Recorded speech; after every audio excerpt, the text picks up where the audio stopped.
کو اگر آپ لے کر چلتے ہیں، جیسے پہلا سبجیکٹ ہے شریعت، پہلا سبجیکٹ شریعت کہلاتی ہے، اور پہلا سبجیکٹ کو ہی شروعات میں لوگوں کو لے کر چلنا ہوتا ہے۔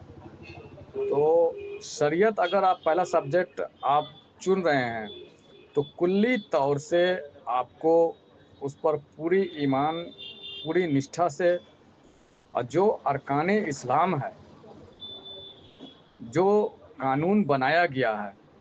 اللہ کے رسول کا، اس پر آپ کو عمل کرنا ہے، اس کو ایمانداری سے ایک ایک کر کے فالو کرنا ہے، تو آپ پہلے سبجیکٹ میں کامیاب ہوتے ہیں۔ لیکن سبجیکٹ میں کامیاب ہوتے ہیں، اس میں آزمائش اللہ کو دینا ہے، اللہ کی جانب سے جو آزمائش ہے، جو آزمائش پورا کرنا ہے، آزمائش آئے گی اور اس یہ کے جو دکھ مصیبت پریشانیاں جو لوگوں کے ساتھ سرزد ہوتے ہیں، لوگوں کے ساتھ آتے ہیں، دنیاوی لوگ کہتے ہیں، سوچتے ہیں کہ اللہ کی آزمائش ہے، تو اللہ کی آزمائش انہی کے ساتھ ہوتی ہے جو اللہ کے جو خاص سبجیکٹ ہیں، جیسے کہ قانون شریعت ہے، قانون طریقت ہے، معرفت ہے، حقیقت ہے، ایسے ایسے جو 4 سبجیکٹ ہیں اللہ کے، ان سبجیکٹوں میں سے جو بندہ جو سبجیکٹ چنتا ہے اور اس پر خاص توجہ دیتا ہے، اس پر پوری نشٹھا، پوری ایمان سے، دل و جان سے اس پر عمل کرتا ہے، اور کسی بھی طرح کا کوئی ملاوٹ نہیں رکھتا ہے، کوئی بھی ایک سبجیکٹ چن کر چلتا ہے، تو ہر سبجیکٹ میں وہ ایک پریکشا ہے، ایک آزمائش ہے اللہ کی جانب سے۔ تو ہم جو سبجیکٹ چنتے ہیں اس میں آزمائش بھی ہے، اس میں ایک پریکشا بھی ہے، تو ہمارے ساتھ وہ آزمائش اللہ کی جانب سے لگ جاتی ہے، وہ پریکشا ہمیں پورا دینا ہوتا ہے، تب ہم کامیاب ہوتے ہیں۔ پھر اس سبجیکٹ میں کامیاب ہو جاتے ہیں، پھر ہم کو دوسرا سبجیکٹ لے کر چلنا ہوتا ہے، شریعت کے بعد پھر طریقت لے کے چلنا ہوتا ہے، پھر طریقت کے جو سبجیکٹ میں جو آزمائش ہے اس آزمائش کو بھی پورا کرنا ہوتا ہے، پھر اس کے بعد طریقت کے بعد پھر معرفت ہے، معرفت کا جو آزمائش ہے اس میں بھی ہمیں کھڑا اترنا ہے، پھر اس کا حقیقت ہے۔ اس طرح سے اللہ کے جو سبجیکٹ ہیں وہ جو ہم چنتے ہیں، ان سبجیکٹوں کو پورا کرنے میں اللہ کی جانب سے اس میں آزمائش بھی ہے، اس میں پریکشا بھی رکھی گئی جو ہمیں پورا کرنا ہوتا ہے۔ اور دنیاوی سکھ سویدھائیں جو ہیں، سکھ سویدھائیں جو ہیں، اور جو بھی ہمارے اوپر جو ہمیں ملتی ہیں، جو اللہ کی نعمتیں ملتی ہیں، ان سب باتوں کو تو چھوڑو، اللہ ایمان نہیں دیتا بغیر آزمائش کے۔ دنیا کی سکھ سویدھائیں تو چھوڑو،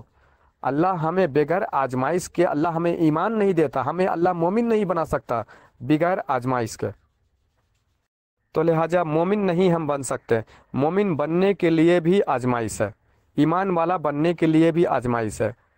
ابھی انسان کلمہ پڑھ کر مسلمان تو ہو گیا، دائرہ اسلام میں تو ہے، پر ایمان والا نہیں بنا۔ ایمان والا ہی اصل پروسیس ہے، اصل راستہ ہے مومن بننا، اور مومن بننے کے لیے بھی آزمائش ہے۔ اور اللہ قرآن میں فرماتا ہے، قرآن میں لکھا ہے کہ اللہ آزمائے گا، اور قرآن میں یہ بات لکھا ہے، واضح کر دیا اللہ نے کہ اللہ آزمائے گا، 5 چیزوں سے اللہ آزمائے گا۔ بھوک سے آزمائے گا، نقصان سے، جان مال کے نقصان سے اللہ آزمائے گا۔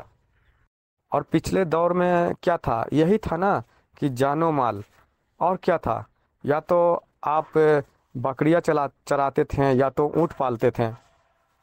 یا پھر ساگ سبزی اگاتے تھے، کھیتی باڑی کرتے تھے، یہی تھا، اور کیا تھا؟ بس انہی چیزوں کو اللہ نے ڈال دیا آزمائش میں۔ اللہ نے قرآن میں فرمایا کہ اللہ خوف سے آزمائے گا، اللہ نے قرآن میں فرمایا کہ اللہ بھوک سے بھی آزمائے گا، وَنَقْصٍ مِنَ الْأَمْوَالِ، اور مال میں نقصان سے آزمائے گا، اور جان کی قربانی سے وہ آزمائے گا، وہ صحت ہے، تندرستی ہے، جان کی قربانی، وہ صحت چھین لینا، اس سے بھی آزمائے گا، اور یہ پھل فروٹ ہے، اناج ہے،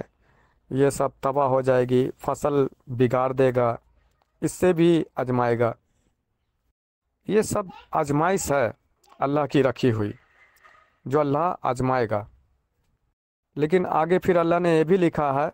کہ جو صبر کریں گے ان کے لیے خوشخبری ہے، ان کے لیے انعام ہے۔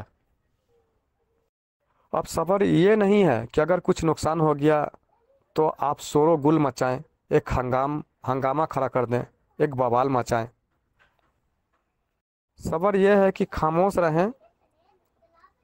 اور اللہ کی ذات پر ثابت قدم رکھیں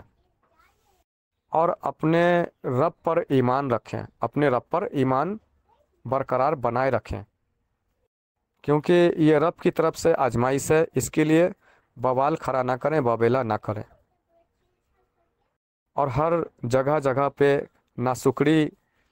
نہ اپنی زبان سے اظہار کریں۔ چار دوستوں میں، یاروں میں، رشتہ داروں میں نقصان ہو رہا ہے تو اس کے لیے اس کو گا رہے ہیں، اس کو بوال بنائے ہوئے ہیں، بابیلا کر رہے ہیں، ایسا کچھ نہ کریں۔ یہ صبر نہیں ہے۔ صبر کا مطلب ہے کہ خاموش رہیں اور رب کی ذات پر ایمان، توکل اپنی بنائے رکھیں۔ ایسے صبر کرنے والوں کے لیے آگے اللہ نے انعام بھی رکھا ہے، خوشخبری بھی رکھا ہے۔ اب وہ بھلا صبر تھوڑی ہوئی کہ اگر نقصان ہو رہے ہیں جان و مال کے تو دوستوں میں، رشتہ داروں میں، یاروں میں بیٹھ رہے ہیں تو اس کے چرچے چھیڑ رہے ہیں، نکال رہے ہیں، زبان سے الفاظ نکال رہے ہیں اور ناشکری جتا رہے ہیں، ببیلا مچا رہے ہیں، بوال کر رہے ہیں، جبکہ ایسا کچھ کرنے سے حاصل ہونے والا نہیں ہے، اور زبان سے یہ بھی کہہ رہے ہیں کہ ہاں صبر ہے، ناشکری بھی جتا رہے ہیں، اپنی نقصان اظہار بھی کر رہے ہیں، یہ ہو گیا وہ ہو گیا، اور پھر یہ بھی کہہ رہے ہیں کہ جو اللہ کرے، اللہ کی ذات پر ہی بھروسہ ہے، صبر ہے۔ تو یہ صبر تھوڑی ہے، یہ صبر نہیں ہے۔ صبر کا مطلب خاموش رہیں، کسی میں گائے نہیں، شور ببیلا نہ مچائیں، اللہ کی ذات پر صبر رکھیں، خاموش رہیں اور اپنا ایمان سلامت رکھیں، اللہ پر توکل قائم رکھیں اور ایمان مضبوط رکھیں، اللہ پر بھروسہ رکھیں اور خاموش رکھیں، صبر رکھیں۔ تو ایسوں کے لیے انعام ہے، ایسوں کے لیے خوشخبری ہے، اللہ نے فرمایا ہے، اسے کہتے ہیں صبر۔ طریقت میں انٹری ہوگی، پھر پیر مرشد ولی اللہ کا دامن تھامنا ہے، بیعت ہونا ہے۔ لیکن اگر پہلا سبجیکٹ میں آپ رہ جاتے ہیں،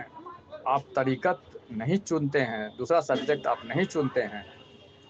تو بھی آپ کامیاب نہیں ہوئے۔ صرف سبجیکٹ میں آپ کامیاب ہو گئے، پر اللہ کی قرب، اللہ کی ولایت، اللہ کی جانب سے انعامات کے وہ آپ حقدار نہیں ہو سکتے۔ کامیابی اگر اللہ نے رکھا ہے تو کم سے کم پہلا سبجیکٹ شریعت اور دوسرا طریقت اختیار کرنا، اس میں کامیابی رکھا ہے۔ طریقت اختیار کر لیتے ہیں تو کم سے کم آپ مومن، ایمان والا ہو جاتے ہیں۔ بھلے آپ حقیقت، معرفت آپ کو میسر نہ ہو، اللہ کی دوستی، اللہ کی ولایت نہ ہو، پر مومن، ایمان والا ضرور آپ بن جاتے ہیں۔ آپ جنت کے حقدار ہو جاتے ہیں اور آپ کے گناہ سارے دھل جاتے ہیں، آپ کامیاب ہو جاتے ہیں۔ اس لیے پہلا اور دوسرا سبجیکٹ تو ضروری ہے پورا کرنا، اور آگے اگر چاہتے ہیں اور ترقی کرنا اور اللہ کی قرب، اللہ کی ولایت، اللہ کی دوستی حاصل کرنا، اللہ کو پانا چاہتے ہیں، برگاہ رسالت اگر حاصل کرنا چاہتے ہیں، تو پھر طریقت کے بعد، دوسرا سبجیکٹ کے بعد پھر حقیقت ہے، معرفت بھی آپ کو اختیار کرنا پڑے گا، چننا پڑ سکتا ہے۔